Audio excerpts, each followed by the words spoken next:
First, I'm going to talk a little bit about the Brazilian industrial strategy to you, but I'll try to put it in a context of what we're trying to do. It's not the first time that Brazil has tried to do a new industrial policy. In the previous mandate of President Lula and President Dilma, we did have industrial policies with some results, others not so as successful as we wanted to, and we're trying again in a different strategy, so I'll try to show this to you. Should I pass the slides here? Okay. This is just, everyone knows these figures, but just to remind you that, of course, when discuss the industrialization, when you look at the global south, let's say, you might say that the global south was industrializing while the global north was deindustrializing. But of course, when you look Latin American countries compared to Southeast Asian countries, then it's a completely different patterns. Latin American countries started deindustrializing by the late 1970s, beginning of 80s, and Brazil, of course, is one of the most important. Here was the most industrialized country in Latin America, and also one that has the strongest deindustrialization in the same period. So it's a completely different story within the global south, and this is a story that everyone knows. These figures is nothing new, but just to contextualize the Brazilian history here. If you look at Brazilian numbers, the Brazilians here probably know this number by heart as well.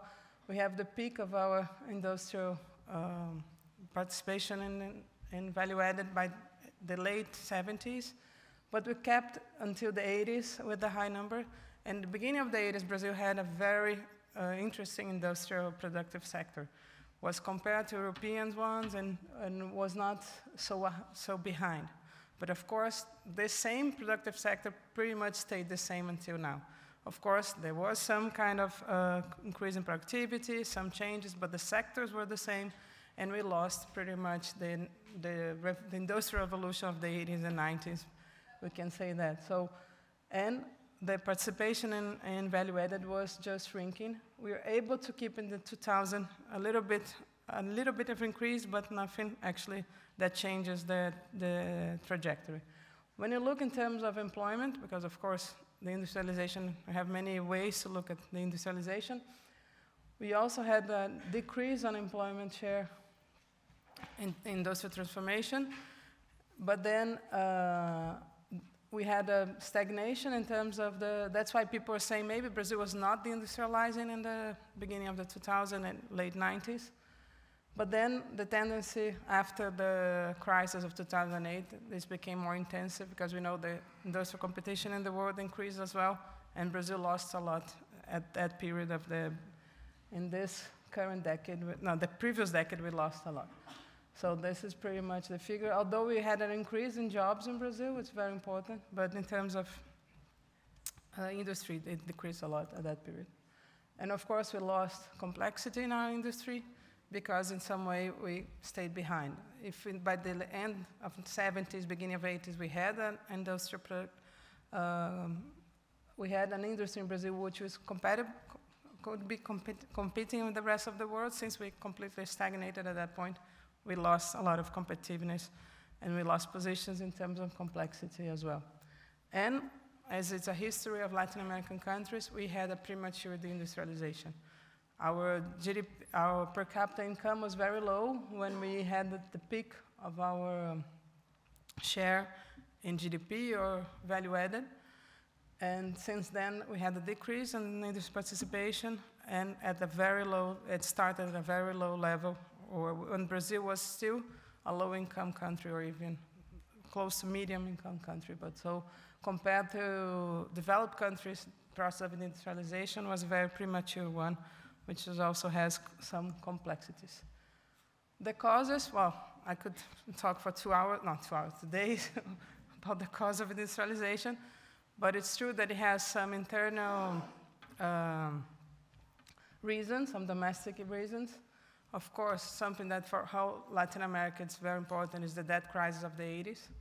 And here I would like to emphasize, because the discussion in Brazil about the debt crisis was a geopolitical reasons as well. It's not simply that we had hidden debt, external debt, but also for geopolitical reasons, we had a completely different story in Southeast Asia than we had in Latin America. So this is something I'd like to emphasize because what happened, the history, the differentiation between Latin American countries, Southeast Asian, also has you have to take into account geopolitical reasons as well, especially where we have at the 80s, the Cold War was actually becoming more hot than at that point, and the Asian countries have a very strategic role at that point.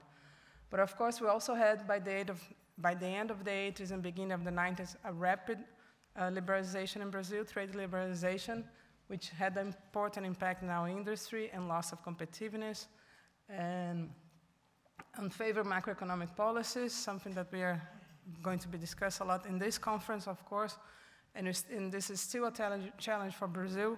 I'm going to talk a little about industrial policy in a current scenario of fiscal constraints. So this is not easy to have an industrial policy with a lot of fiscal constraints as we have right now. I'm going to talk about this. The commodity boom, although the period of the commodity boom, we're able to actually stagnate a little bit the industrialization. So we can discuss in Brazil that not necessarily the commodity boom can be a curse, depending on the way you use the commodity resources that you're able to, and of course, cause diseases. And on the other side, with the more global trends, it's important to notice this trend of the Southeast Asian industrialization process, that it's not only for geopolitical reasons, but also changes in the multinational corporation where they located their production. And the Brazilian history of industrialization, it was two main type of companies that industrialized Brazil. Either state-owned companies, which were privatized by the end of the 80s. So many companies were privatized by the end of the 80s, beginning of the 90s. And the other group that is very important in Brazil was multinational companies who changed completely their position in the world, as we all know. And also Brazil was an important place for R&D and became, nowadays, multinational companies almost don't do R&D in Brazil. Very few do R&D in Brazil. And in the beginning of the 70s and 80s, Brazil was an important place for R&D for Latin American, in the Latin American context compared to right now. Of course, the growth of China and South Asia. And we had a lot of mergers and acquisition in Brazil to close the factories. So you had merger acquisition not to grow in the country, but you merger, and right after you close the company in order to stop competition from that specific country. So this also had an impact. And now, something that we are worried about, which is, one sense, could be a very important period because we have the rebirth of industrial policy almost everywhere in the world, which is, for us, is an important period because now we can discuss this more openly. But of course, because of the unequal conditions, this could be also a threat for countries like Brazil, which are still far behind in our industrial settings.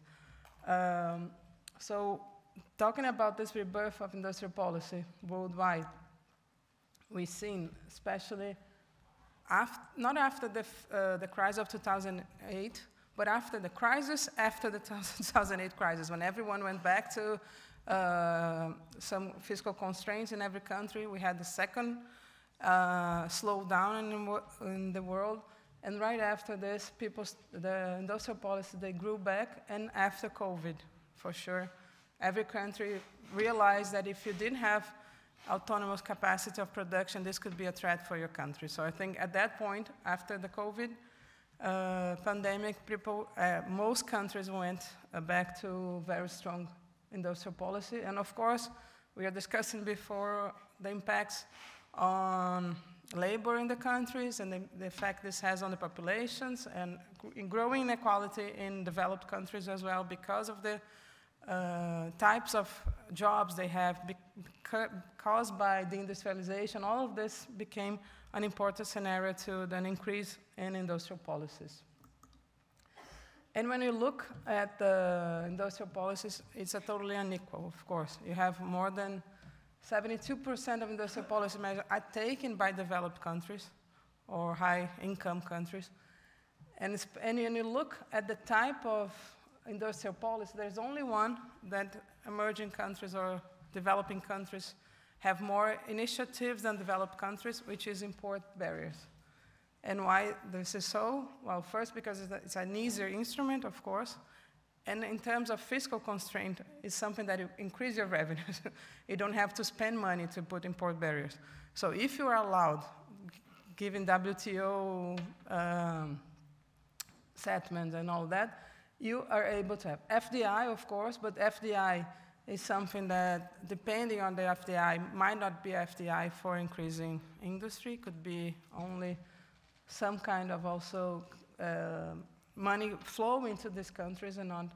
But when you look at import barriers, which is a very common, it used to be a very common policy for industrial policy, but it's still the one that developing countries beat in terms of numbers, the more advanced countries. But in all the others, we lose.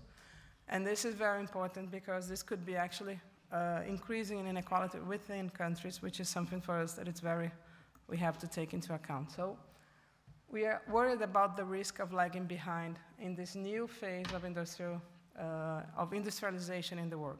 We don't know exactly if all these policies will actually have an impact.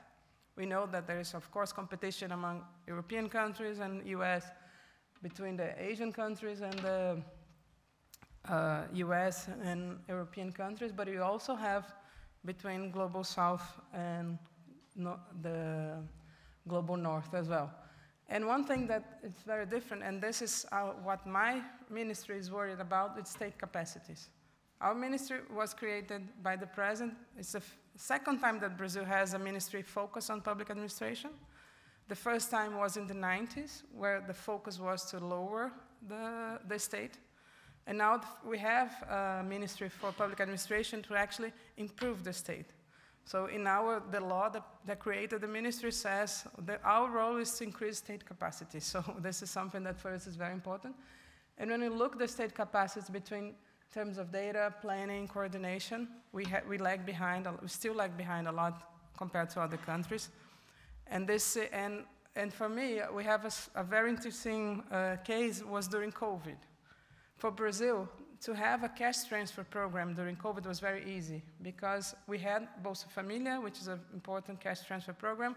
We have a public bank which is responsible for that. We have a state-owned company, IT company, who was responsible for knowing who should receive the cash transfer. So once the Congress approved the cash transfers, it took a while because the government didn't want to have the cash transfer program, but once the Congress approved, in 2 weeks, we were able to pay almost 68 million people very easily. But to produce masks, to produce ventilators, we're not able to because we lost completely the capacity to do industrial policy. So it's completely different. The state capacity you have will influence your capacity to actually do some policies. And of course, financial resources. I'm going to show some figures here comparing the Brazilian industrial policy strategy to what's happening in the US, in Europe, and also China, and the European Union as a whole. It's completely different in terms of course, power imbalance in multilateral system. For us, it's much easier, much harder to fight recommendation from WTO if you don't, especially those that prevent you from doing some policies compared to countries, developed countries who can come in and out of some kind of agreement, who don't actually take into account any more multilateral systems. The new alliances for improving technologies hardly ever includes developing countries. You have alliances among developed countries to improve technology that hardly ever take into account developing countries, except, of course, China and India. And also the cost of climate change impact, which is, we know that climate change is something that has to be dealt for all countries together, but the cost of adaptation for developing countries is much more higher, and the impacts also are very strong. So this is, when you look at the figures that coming out, comparing countries who are doing industrial policy to Brazil, okay, this is the 60 billion is only direct credit. We have a little bit more money, but it won't be, the most would be the double of this, so $120 billion. So wouldn't change much the comparisons we have there. Of course, the economy is different. It's smaller. Comparatively, it's in terms of GDP, we have a smaller, But it's totally, the capacity to do industrial policy is different. So this is something that worries us. So just coming to what we are trying to do. The first thing the government did was to recreate social programs, because although we kept the social programs, they were completely distorted. Just to give you a very brief idea, we tripled the amount of the cash transfer program in Brazil. After President Dilma went out of the government, we tripled the amount. But when she went out of the office, we had no more hunger in Brazil. When President Lula came back into the office, we had 33 million people suffering from hunger. So it's something that we didn't accept. How come you have triple the amount, but people are suffering from hunger? Because it was only used for political reasons and not the reason that it was created itself for actually fighting poverty and hunger. So first of all, we created social programs. We have to have a new fiscal regime, because the previous one was totally impossible to work with. It was a no real growth rate for public primary expenditures. We don't have a much better one in terms of policy space, but it's better than the one we've had previously. We are doing a VAT reform, which is very important for Brazil. We went back to discussing in the global stage. Brazil was completely taken out of the discussion globally, and we went back, especially presiding many important conferences and meetings. But our focus here will be the structural change that we're trying to do. The main one will be this ecological transition that we have to use. Brazil has the greenest electricity power in the world. So it's 86% renewable. So we don't want to simply sell sun and water. That's our main sources of energy. We want to use it to reindustrialize Brazil. So that's the idea that we are trying to build. So we created this new industrial policy based on a mission idea and the transformation of the state in order to develop state capacities to do all of this. So we have this participatory design for creating the missions that will be, and we came out with 6 different missions. You can see that in terms of industrial policy, some of them are actually societal needs, others are more how to improve our industry. So the first one is agro-industrial chains. Brazil will continue to be an important agrarian country, but if you are able to have all the production chain, the industrial productive chain of agriculture, this could actually be a source of reindustrialization in Brazil. The health economic complex, the well-being in cities, that's very important. So you have a lot of things that have to be done to make lives in cities better. Digital transformation of industry, a bioeconomy, decarbonization, and energy transition, and of course, national sovereignty and defense. For all of them, we decided to have some specific sectors that we are looking at their productive chain, seeing what was completely outsourced from Brazil and could be reshored, let's say, in Brazil. So we are discussing them, what are the main, and using some initiatives. But as you can, I'll not be able to explain all of them, but if you look in all of these initiatives, one thing that's almost in common to all of them is public procurement. And public procurement is within our ministry. It's among the instruments for industrial policy. Public procurement is the one that we are responsible for, and I will talk a little bit more about it. So if you see in all of them, you have the list of the priority sectors that we are discussing, their productive change in order to reshore some part of the production, depending on our capacity right now, but also discussing the initiatives that will be able to move forward this. We have a direct credit loans, which in Brazil has been very important, and it's important because also we have more fiscal space for doing that than to use direct subsidies and public investments, but we also have public investments. And one thing that when I started in the ministry, the first thing I did related to public procurement was to reshape the line that Brazil was going to. So we are finishing we had an agreement, first agreement between Mercosur and European Union, and the chapter for public procurement was simply opening up all our public procurement. So this was a totally opening up the possibility of using public procurement as an instrument for industrial policy, and Brazil was trying to access OECD, and Brazil had made an offer to sign the GPA agreement, the Global Procurement Agreement, which most of developing countries don't sign this WTO agreement because it will simply prevent you from using public procurement as an instrument for industrial policy. So in the beginning, we rediscussed with the European Union the chapter of public procurement, and recently we were able to find an agreement on that. So we were able to protect our health sector, which is, Brazil has an important, it's one, as you saw, was one of our important missions in terms of industrialization. But we also simply withdraw our offer to GPA, saying that we're not going to sign this agreement right now because we want to use this public procurement as an important national strategy. We created this Commission on Public Procurement for Sustainable Development. It's an interministerial, we have many ministries participating, and we are discussing margin of preference for the main products that we buy. We're discussing offsets, both all technological, industrial, commercial offsets, and also pre-commercial procurement in order to improve not only industrialization, but also innovations. As you know, this has been used by many countries. Here are some examples of all of this, the use of public procurement, but I want to talk also about this other one that Brazil has been doing. If you look at other Latin American countries, they don't have anymore a capital good production. They import all the capital goods.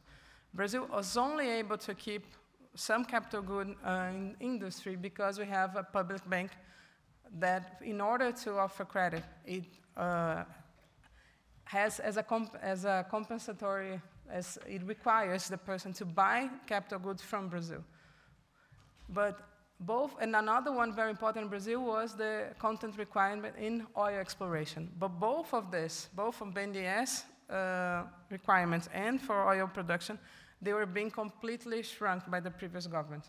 They lowered the level of industrial content, they were simply taking out this, and they also changed the way BNDES interest rates in order to BNDES not to be more competitive as it was before. So this was actually was accelerating our deindustrialization, and we are recreating all these instruments back again. And one thing, just to, I think my time is finishing, I just want to mention, my last minute, two things. One is that we already have the margin of reference for 48% of our public procurement, but we are focusing not only in being produced in Brazil, but to be innovated in Brazil.